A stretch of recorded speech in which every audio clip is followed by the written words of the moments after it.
What happens when a community built on appearances is forced to face the truth it worked so hard to hide? This is the story of a woman everyone judged, rejected, and silenced until her courage uncovered the secrets buried beneath their polished smiles and holy words. When her letter reached the highest office in the nation, the facade shattered, hidden sins surfaced, power trembled, and the very people who mocked her were exposed by the light they claimed to follow. This is not just a story of injustice. It's a revelation of how truth rises, how faith strengthens the broken, and how one voice can awaken an entire nation. A spiritual alarm resounded across the nation today. Citizens were confronted once again by the piercing message of Romans 12, verse 9, a verse that struck like thunder across a troubled sky. Let love be without hypocrisy. Abhor what is evil. Cling to what is good. This was not merely a quotation, but a divine summons, an urgent wake-up call for thousands now questioning whether their faith truly aligns with the way they live. Across the cities, church leaders reported a surge of deep conversations among believers about hidden hypocrisy, unspoken wounds, double-minded habits, and moral battles kept in the shadows. Several spiritual observers are calling this moment a wave of inner honesty, as individuals begin to examine their souls and confront the inconsistencies between their confession and their conduct. Commentators describe the atmosphere as a national call to authentic living. There are too many masks, one senior pastor said anonymously. Too many who say they believe, yet live with no commitment. Romans 12, verse 9 is shining like a spotlight, exposing what has been covered for so long. According to him, a new generation will be shaped by those brave enough to accept this truth. Meanwhile, counseling centers and spiritual aid organizations report an increase in people seeking help. Many arrive carrying internal conflicts between what they preach and how they act, between the integrity they desire and the habits still gripping them. Counselors are calling this moment a silent storm, an intense, invisible struggle shaking the hearts of many. In the midst of this collective reflection, spiritual leaders echo a unified message. Faith must be lived, not merely spoken. Truth must be practiced, not only known. And love, if it is truly from God, can never coexist with pretense. The nation is now filled with a piercing personal question. Does my life reflect the one I claim to follow? But the most dramatic development came late this evening, when a sealed, thick envelope was delivered into the hands of security officers at the presidential palace. Internal sources report that the document contains a detailed assessment of the moral integrity crisis rising across society, along with an official request of government to consider a nationwide call to restore sincerity, goodness, and public honesty. As of this broadcast, no official statement has been released by the palace. The nation awoke this morning to rising tension after last night's unexpected delivery of a sealed moral crisis dossier to the presidential palace. Analysts say the document has triggered conversations far beyond religious circles, reaching political observers, academic institutions, and social leaders who now warn of a deeper, more dangerous undercurrent emerging beneath society's surface. As the content of the document remains sealed from the public, several unofficial sources claim it details not only spiritual inconsistency, but what experts now call a corruption of the inner character, a dangerous erosion happening quietly within families, workplaces, and leadership structures. Observers describe it as a moral virus, invisible, subtle, but slowly infecting the heart of the nation. In churches across the country, pastors and spiritual advisors reported an unusual heaviness during their morning gatherings. Sermons shifted in tone, less celebratory, more confrontational. Voices trembled as leaders urged believers to confront the shadows inside themselves: pride, envy, deceit, bitterness, unforgiveness, secret addictions, and the silent compromises shaping everyday decisions. Several church leaders, reacting to the letter delivered to the palace, urged the government to prepare for a social shift. This is not merely a religious concern, one bishop stated. When integrity collapses in the private heart, eventually it collapses in public institutions. His warning echoed across social media, gaining thousands of shares within hours. Meanwhile, psychological counselors and crisis centers are reporting an overflow of individuals wrestling with inner turmoil. Many describe feeling as though they are at war with themselves, pulled between what they know is right and what their desires crave. Experts are calling this a spiritual-intellectual conflict, a rising tension between moral clarity and emotional weakness. Economic analysts have also entered the conversation, arguing that moral instability within individuals can affect the stability of entire communities. A society is only as strong as its people, said a leading sociologist. If personal ethics crumble, national ethics crumble. If private choices rot, public trust follows. His statement, broadcast on national TV, stirred an outcry that reached millions. In response, grassroots prayer movements erupted spontaneously across cities. Crowds gathered in parks, public squares, and church courtyards, lifting desperate pleas for strength to resist temptation and reject destructive impulses. Videos of these gatherings, some showing people weeping openly, went viral overnight, portraying a nation grappling with a moral battle it can no longer ignore. But not everyone welcomed this awakening. A few political commentators accused religious leaders of creating unnecessary panic. Yet even among skeptics, whispers began to circulate about the possible contents of a mysterious letter now sitting inside the palace, raising questions about whether the nation's top officials themselves may be implicated in this moral crisis. Tonight, as rain fell heavily across Jakarta, tensions deepened. Reports emerged that a small group of advisors were summoned to an emergency late-night meeting inside the palace, its subject undisclosed. Security outside tightened, fueling theories that the document received last night contains not only spiritual warnings, but recommendations for government action. For now, the nation waits anxiously. The moral battle that began quietly in the human heart has now grown into a national crisis, one that threatens to expose hidden darkness far beyond the church and into the highest levels of leadership. Chapter by chapter, the unrest spreads, and the question grows louder. What happens next when a nation is forced to confront the evil within itself? The nation entered a new phase of unrest today as new details leaked regarding the secret dossier delivered to the presidential palace 2 nights ago. For the first time since the crisis began, government sources, speaking under strict anonymity, revealed that the document does not only expose rising moral decay, but also outlines a pathway toward national renewal, a bold call for citizens to cling to what is good before darkness gains full control. Across the capital, reactions came swiftly. Churches, schools, and local leaders reported an unprecedented surge of discussions focused not merely on rejecting evil, but on rebuilding integrity, compassion, honesty, and spiritual discipline. Social researchers are calling this shift the moral counter-movement, a rising effort to anchor the nation to values long overshadowed by ambition, distraction, and compromise. At several prayer gatherings today, pastors read aloud Psalm 119, verse 105. Your word is a lamp to my feet and a light to my path, urging citizens to return to the foundation of truth. Observers describe the gatherings as electric, filled with people holding candles, symbolizing their desire to cling to goodness even as moral darkness thickens around them. Meanwhile, civic communities have begun launching local initiatives, food drives, charity work, youth mentoring, and programs promoting ethical leadership. The sudden wave of good deeds surprised authorities, who admitted they did not anticipate such a rapid national response. It's as if people woke up overnight, one official said, and decided they didn't want to be part of the problem anymore. But alongside the hope, tensions continue to escalate. Reports indicate that certain political factions are uneasy with this rising moral movement, believing it could expose ethical failures at higher levels of government. Rumors are circulating that internal divisions have begun forming within the palace itself, with some ministers urging transparency, while others push to keep the dossier sealed indefinitely. Early this morning, a leaked audio clip began circulating online, allegedly capturing a heated exchange between 2 presidential advisors. One voice, trembling with urgency, insisted that the government must support the moral restoration effort. The other warned that opening the document to the public could destabilize the administration. Authorities have neither confirmed nor denied the authenticity of the audio. Meanwhile, youth groups across Indonesia, who were previously reported as among the most spiritually disoriented, have begun organizing vigils and volunteer circles.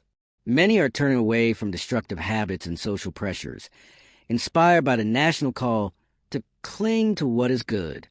Sociologists say they have never seen a generational shift occur this quickly. Economists have entered the conversation as well, surprisingly linking goodness to stability.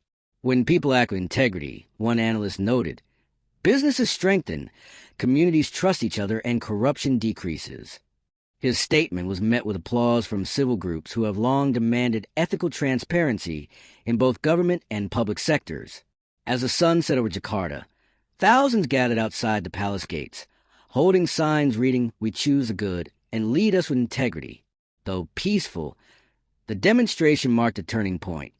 No longer was a crisis confined to private reflection or church discussions. It had now become a public demand for national righteousness. Tonight, the palace remains silent. The dossier stays locked away. As the nation awakens for the fourth day of moral turmoil, a surprising shift is beginning to take hold. One not driven by political speeches or public protests, but by something quieter, deeper, and undeniably powerful. Observers across the country report an unusual change in the emotional atmosphere, describing it as a soft but unmistakable stirring in the hearts of the people as communities begin turning inward, searching for strength beyond themselves. Following yesterday's massive candlelit demonstration outside the presidential palace, spiritual leaders from multiple regions announced that a new pattern is emerging, citizens reporting moments of deep conviction, sudden clarity, unexpected peace, and renewed courage. Several pastors attribute this phenomenon to the unseen work of God's Spirit, quietly transforming individuals from the inside while the nation watches. Local churches have been receiving testimonies in unprecedented numbers. Stories of reconciled families, individuals confessing wrongdoing, workers returning stolen funds, and young people breaking free from destructive habits. It's as if a wave of cleansing has begun, one church leader explained. Not forced, not demanded, but gently awakening the conscience of the nation. Early this morning, national media outlets broadcast footage from Surabaya showing hundreds kneeling in silence along a riverbank, tears streaming as they prayed for purity of heart. A sociologist on site described the event as eerily beautiful, noting that there was no central organizer. People came on their own, drawn by a tug they could not fully explain. Meanwhile, psychological experts are scrambling to understand the sudden emotional shift. Several reported that patients who previously battled anxiety, bitterness, and internal turmoil are now experiencing breakthroughs without medication changes. One psychiatrist admitted, "It's rare to see this level of collective emotional reversal. Something is happening that's beyond human explanation." However, not everyone is celebrating. A small but vocal group of skeptics continues to accuse the religious movement of manufacturing hysteria. Yet even among critics, a few have privately confessed to sensing the same inner pull toward reflection, humility, and change, though they refuse to speak publicly. Inside the presidential palace, tension continues to mount. Sources say several ministers have begun meeting privately to discuss their own moral struggles, fearing the content of the sealed dossier may mirror their personal failures. The document is no longer just a report, one insider shared. It has become a mirror, forcing every leader to examine whether they themselves are clinging to good or hiding corruption. In a statement released this afternoon, a coalition of spiritual leaders urged the government to pay attention to what is happening, not politically, but spiritually. A nation transforms not by force, but by the renewal of the heart, the statement read. This is not a movement of human power, but divine conviction. Ignoring it would be a grave mistake. As night fell, a video began trending online showing a young boy standing in the rain outside the palace gates, praying softly for the leaders inside. The clip, only 27 seconds long, has already surpassed 10 million views. Citizens describe it as the most moving moment since the crisis began, symbolizing the innocence, hope, and purity the nation longs to return to. Tonight, the country is quiet, but not silent. Beneath the surface, something wholly intangible and profoundly transformative is spreading from heart to heart. The nation is no longer merely fighting evil. It is being reshaped from within. And for the first time, leaders fear that the real question is not whether the dossier will be opened, but whether they themselves are ready for the truth it contains. The nation plunged into deeper turmoil today as new waves of emotional confession and unexpected humility spread across communities, while mounting pressure inside the presidential palace reached a breaking point. Reports indicate that several high-ranking officials privately admitted to moral failures last night, marking the first time the crisis has visibly fractured the country's leadership. In an extraordinary turn of events, thousands of citizens gathered across major cities holding signs reading, "Pride is no place among us. We bow before truth, and integrity is national strength." Analysts say the sudden public rejection of pride, long seen as a cultural badge of honor, signals a tectonic shift in the national identity. Scenes emerging from Yogyakarta this morning show crowds kneeling in public squares, heads bowed, hands raised in surrender. Eyewitnesses describe the moment as surreal. Strangers apologizing to one another, families reconciling, and community leaders confessing failures in front of their own congregations. It was like the whole city exhaled, one witness said, as if every hidden burden finally broke open. Meanwhile, psychological professionals are reporting an explosion of breakthrough moments. Dozens of patients who previously refused vulnerability are now expressing remorse and seeking forgiveness. A senior therapist explained, "It's unprecedented. Pride is collapsing faster than I've ever seen. Something bigger than human emotion is driving this." But the most dramatic events unfolded behind closed doors inside the presidential palace. According to confidential sources, a late-night emergency meeting erupted into conflict when one of the president's closest advisors broke down in tears, admitting that Romans 12, verse 16, "Do not be proud, but be willing to associate with the lowly," had been haunting him since the dossier arrived. His confession reportedly triggered a chain reaction. Several officials followed, acknowledging arrogance, dishonesty, abuse of power, and decisions they made in secret that contradicted the principles of humility and honor now sweeping across the nation. One witness described the scene as a spiritual earthquake shaking the palace walls. This internal reckoning has left the administration paralyzed. Arguments broke out over whether the dossier should be revealed immediately or whether the government should first confront its own hypocrisy. One insider said, "They are terrified, not the people, but of what the document will expose about themselves." Outside the palace gates, crowds continued gathering well into the night. A powerful moment occurred when a group of elderly women stood in silence, holding handwritten signs that read, "Lead us with humility." The image has since gone viral, drawing millions of emotional responses and stirring conversations about the kind of leadership the nation now demands.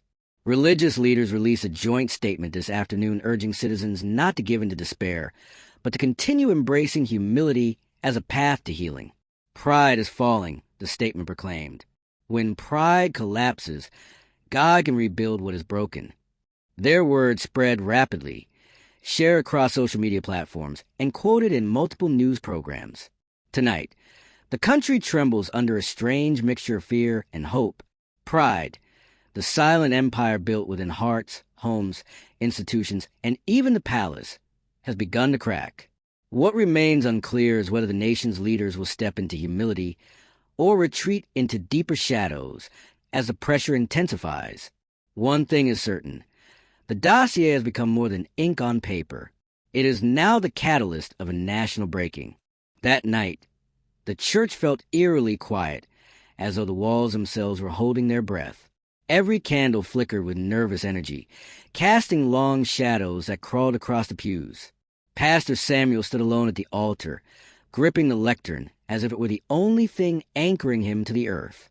The revelations of the past days had shaken the congregation, but none were as shaken as he was. The old woman's return, the radiant glow, and the unexplainable silence that followed pointed to a truth he had long refused to confront. Earlier that afternoon, several members of the congregation had come to him trembling with guilt. They confessed secrets they had buried for years, jealousies, silent judgments, deep-seated resentments that had driven their cruelty toward the old woman. Their words revealed what he and everyone else had tried to ignore. The congregation had grown cold, blind, and elitist, mistaking outward appearance for spiritual worth.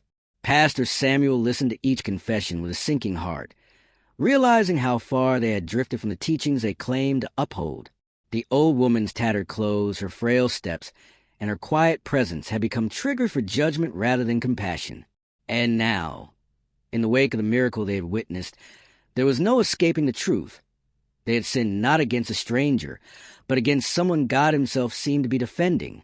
As evening approached, a soft rain began to fall, tapping against the church windows like a steady heartbeat. The pastor knelt at the altar, tears blurring his vision as he begged for guidance.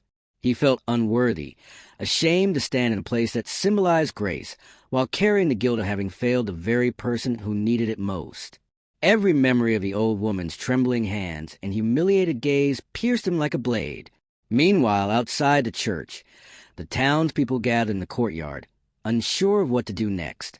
Rumors spread that the old woman had been seen again, this time walking toward the abandoned prayer garden behind the chapel. Some said she walked with a strength they hadn't noticed before.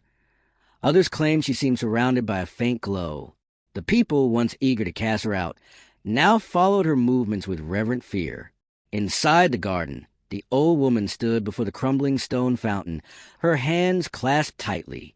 She whispered prayers that seemed to merge with the rhythm of the rainfall. The fountain, long dry and forgotten, suddenly crackled with a soft hum. A thin stream of water trickled forth, glowing faintly in the dim light. Those who witnessed it gasped, uncertain whether it was a miracle or the punishment of their conscience manifesting. News of the fountain reached Pastor Samuel, compelling him to rush outside despite the rain soaking his robes. When he arrived at the garden, the crowd parted for him, their faces pale with awe. The old woman turned toward him, her expression serene yet unreadable. For the first time, he noticed something striking. Her eyes carried no resentment, only quiet sorrow and an unshakable strength. He felt his knees before her, the weight of his guilt finally unbearable. The congregation watched in stunned silence as the man they had trusted for years bowed before the very woman they had mocked and rejected. Samuel begged her forgiveness, his voice cracking under the weight of his remorse. The old woman placed a trembling hand on his shoulder, offering neither judgment nor pride, only a simple, powerful mercy. The rain ceased as suddenly as it had begun, leaving the garden wrapped in a cool serenity. The fountain continued to glow softly, its water spilling in a gentle rhythm that seemed to cleanse the air itself. The townspeople stood humbled, realizing that what they had dismissed as irrelevant, an elderly woman with no possessions, was the very vessel through which their faith had been tested. And as the night deepened, they understood that the unraveling truth was not meant to condemn them, but to guide them back to grace. The morning after the miraculous fountain awakened, the entire town felt different, as if the air itself trembled with the weight of unspoken truths. People walked the streets quietly, avoiding each other's eyes, aware that something sacred had been revealed and something sinful had been exposed. No one could forget the image of Pastor Samuel kneeling before the old woman, his tears mixing with the rain, his confession echoing through the garden like a cry from a wounded soul. It was the moment the community could no longer hide behind their masks. In the church office, Pastor Samuel sat slumped in his chair, staring at the letter he had sent days earlier to the presidential palace. At the time, he believed it was a desperate plea for help, calling for national attention to revive the moral and spiritual health of the people. But now, after witnessing the truth unfold to the old woman, he wondered if he had understood the real problem at all. The issue wasn't outside oppression or social decay. The issue had been their own hardened hearts. Meanwhile, the old woman walked the quiet town with a calm, almost divine serenity. Unlike the townspeople, she carried no shame, no bitterness, no desire for retribution. Children who once laughed at her ragged clothes now peeked out from behind their mothers, curious rather than cruel. Adults lowered their heads when she passed, unsure whether to greet her or apologize. She did not stop for either. Instead, she walked as though following a voice only she could hear. By midday, the townspeople gathered in the church, filling the pews with restless anticipation. The atmosphere was thick with unease, guilt, and hope all tangled together. Pastor Samuel stepped onto the pulpit with shaking hands, not as a leader seeking authority, but as a broken man seeking redemption. His voice faltered as he admitted how deeply he had failed, not only as a pastor, but as a human being who had forgotten the essence of compassion. His confession ignited something unexpected. One by one, members of the congregation stood up, confessing their own hidden sins: envy, arrogance, grudges, pride. The church became a river of raw honesty, flowing with trembling voices and trembling hearts. The sound was not chaotic, it was cleansing. For the first time in years, the walls of the sanctuary heard the truth, not the polished performances of self-righteousness. Outside, the sky darkened, as if responding to the intensity of the moment. Clouds gathered like witnesses drawn to the unfolding spectacle of repentance. When the old woman quietly entered the church, the entire room fell into a hush so complete that even the wind seemed afraid to interrupt. She did not walk to the front. She simply sat in the last pew, her presence more powerful than any sermon ever preached. Pastor Samuel descended from the pulpit and approached her slowly, each step heavy with reverence. When he stood before her, she nodded gently, as though she had known this moment would come. Her hands trembled slightly, yet her gaze remained steady. Without speaking a word, she offered him a small folded paper. Samuel accepted it cautiously, sensing the weight of something more than a message. Unfolding it with trembling fingers, he found a simple line written in delicate handwriting. "Truth is a light God uses to break the chains we hide behind." His breath caught. He realized then that the old woman had not come to expose their shame, but to reveal the path toward authenticity. Every miracle they had witnessed, the glow, the rain, the fountain, had been a reflection of their own spiritual emptiness crying out for renewal. Tears filled Samuel's eyes as he turned to the congregation and read the words aloud. The church erupted not in applause, but in a deep collective weeping, of guilt, of release, of awakening. The townspeople finally understood. Their faith had never been tested by storms or enemies, but by the everyday choices that shaped their hearts. And they had failed until now. As the final echoes of crying softened, a ray of light burst through the dark clouds outside, piercing the stained glass windows and bathing the church in brilliant color. The people lifted their heads, faces streaked with tears, but hearts finally open. Something had shifted. The masks had been broken, and though the journey ahead would be long, they had finally taken the first step toward living the truth they had spoken for years. The sun was just beginning to rise when the long-awaited response finally arrived. A convoy of black cars rolled into quiet town, their engines rumbling like distant thunder. Villagers peeked through windows, stunned, because nothing like this had ever happened before. The seal on the official envelopes made it clear. The presidential palace had received Pastor Samuel's letter, and they were taking it seriously. Rumors spread like wildfire, igniting fear, curiosity, and hope in equal measure. Inside the church, Pastor Samuel held the letter with trembling hands, unable to ignore the weight of the moment. The timing felt impossible, almost divine. The congregation had just stripped away their masks, confessed their hidden sins, and begun to rebuild their shattered integrity. Now, the government itself was responding. It felt like heaven and earth were conspiring to draw the town out of darkness and into the light. His heart pounded as he prepared to read the contents aloud. The sanctuary filled rapidly, people rushing in with anxious anticipation. Even the old woman took her seat quietly in the last pew, though everyone noticed her presence instantly. She watched the scene with calm, almost prophetic stillness, as though she already knew what the letter contained. The atmosphere pulsed with tension. The air felt heavier than any storm. Everyone held their breath. Pastor Samuel unfolded the thick official paper. Each movement felt slow, deliberate. The letter carried the heading of a National Emergency Council, an unexpected sign that the spiritual crisis he had described in his letter had reached the highest levels of authority. When he finally began to read, his voice wavered with shock.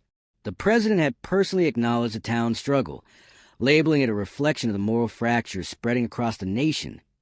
Gasps filled the church. Some wept. Others clutched their chests.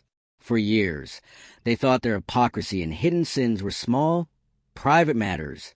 But now the nation itself saw their town as a mirror of a larger sickness, a warning sign of hearts that claimed faith but lived without mercy. The realization hit them like a tidal wave. Their repentance was no longer just for themselves. It was for their country.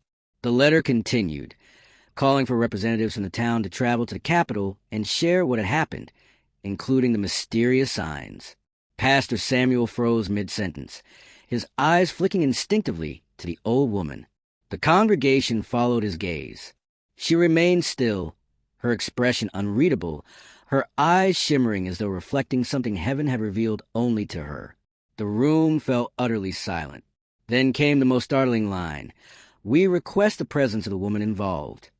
Whispers erupted instantly. People turned to look at her, stunned that the government knew about the elderly woman they had once despised. Samuel's throat tightened. He read the sentence again to be sure. There was no mistake.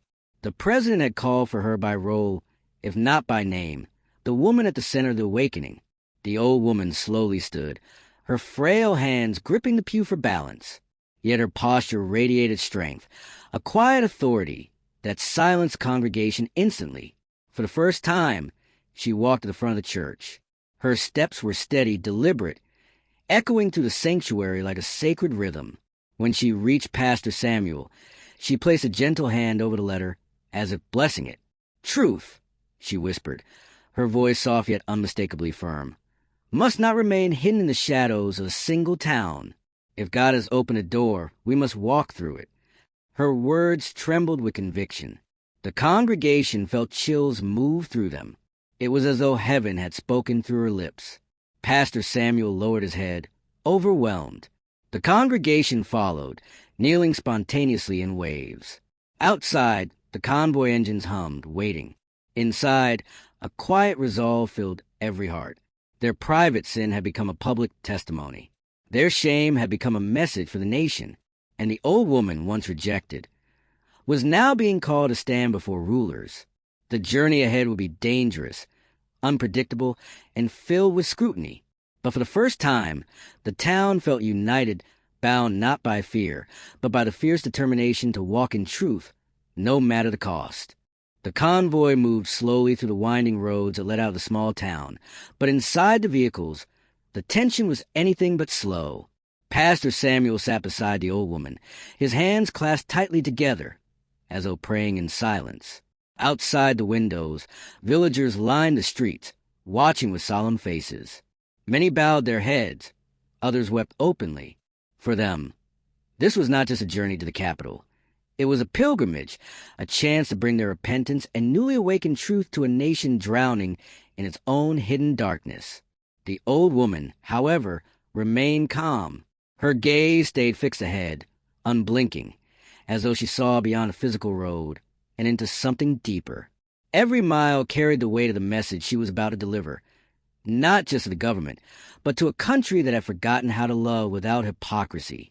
She seemed to embody the verse that started everything, Romans 12, verse 9, living proof that sincerity, goodness, and truth could still pierce even the hardest of hearts. As the convoy approached the outskirts of the capital, the atmosphere shifted. Tall buildings rose like monuments to ambition. Screens flashed advertisements filled with polished images, perfect smiles masking corruption and compromise beneath. The contrast between the purity of the old woman's presence and the artificial sheen of the city was almost painful. Pastor Samuel felt a knot tighten in his stomach. Would the nation listen, or would they dismiss the truth just as the town once had? When they arrived at the presidential palace, security officers stepped forward, but not with aggression.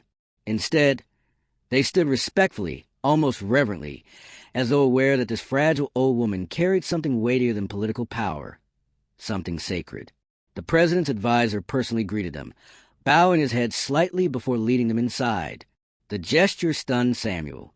It was as though the palace was expecting a prophet. Inside the grand hall, reporters and officials gathered in a semicircle. Cameras clicked. Lights glared. The room was buzzing with curiosity, many skeptical, others secretly hungry for hope. Rumors had spread across the nation about the miracle in the small town, stories of repentance, confessions, a glowing light, and an old woman who seemed to carry heaven in her eyes. Some dismissed it as a myth. Others feared it was real. Now, they would see the truth for themselves. When the old woman stepped forward, the room fell eerily silent. Even the cameras stopped clicking for a moment.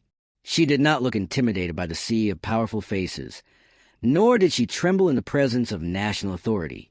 Instead, she carried herself with a humility so profound it was disarming.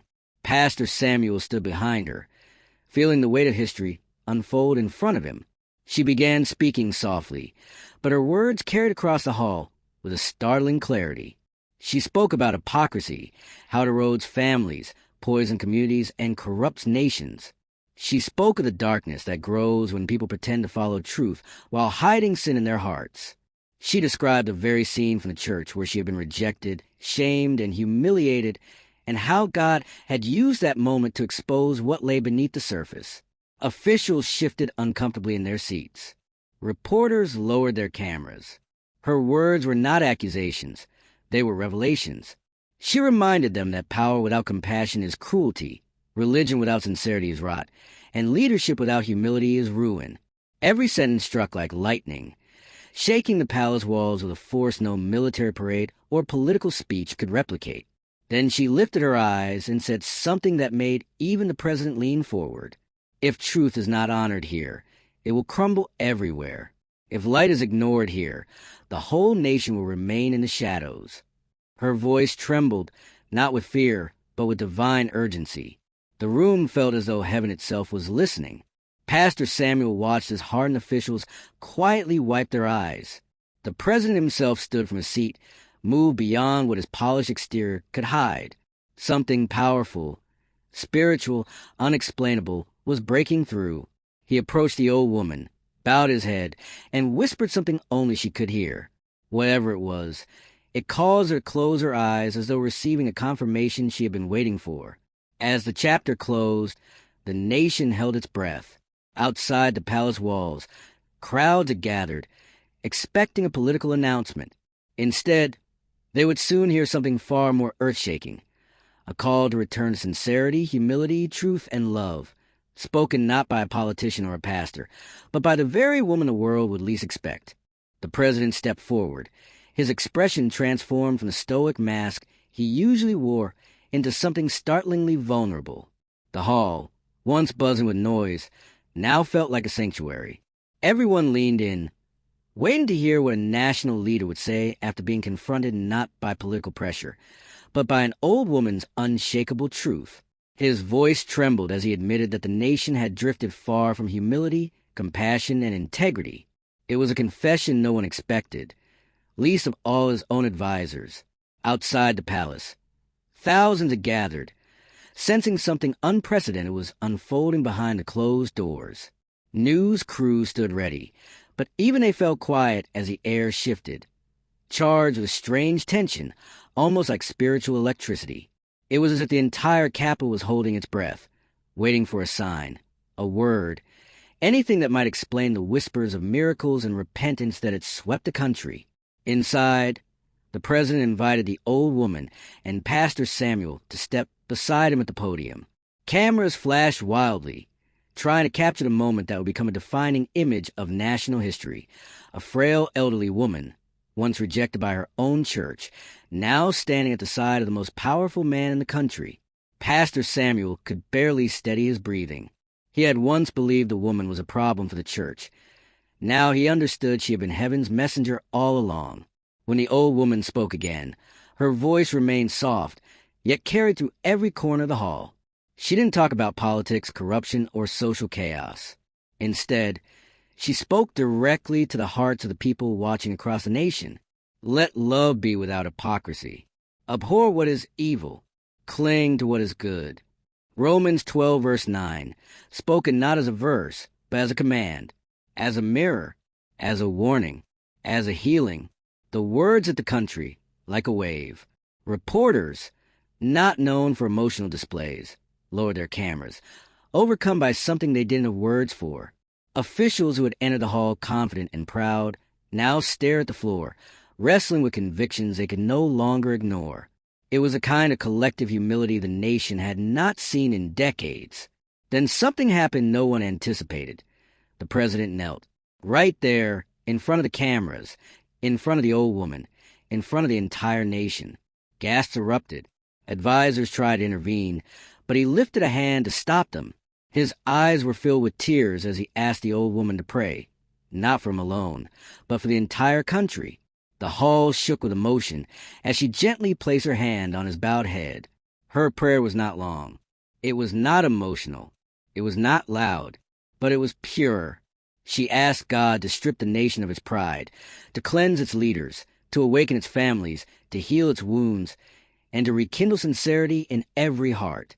Her voice trembled but never broke. It felt as if heaven leaned down to listen.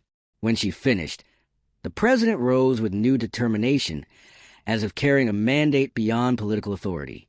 He turned to the cameras and announced something that made the entire nation erupt. Today, we begin a day of national repentance. Streets filled with shouting.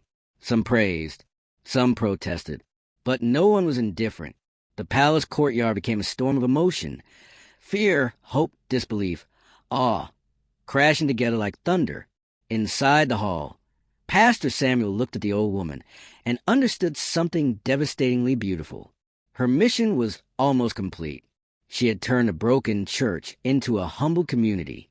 She had turned the humiliation she endured into a catalyst for national transformation.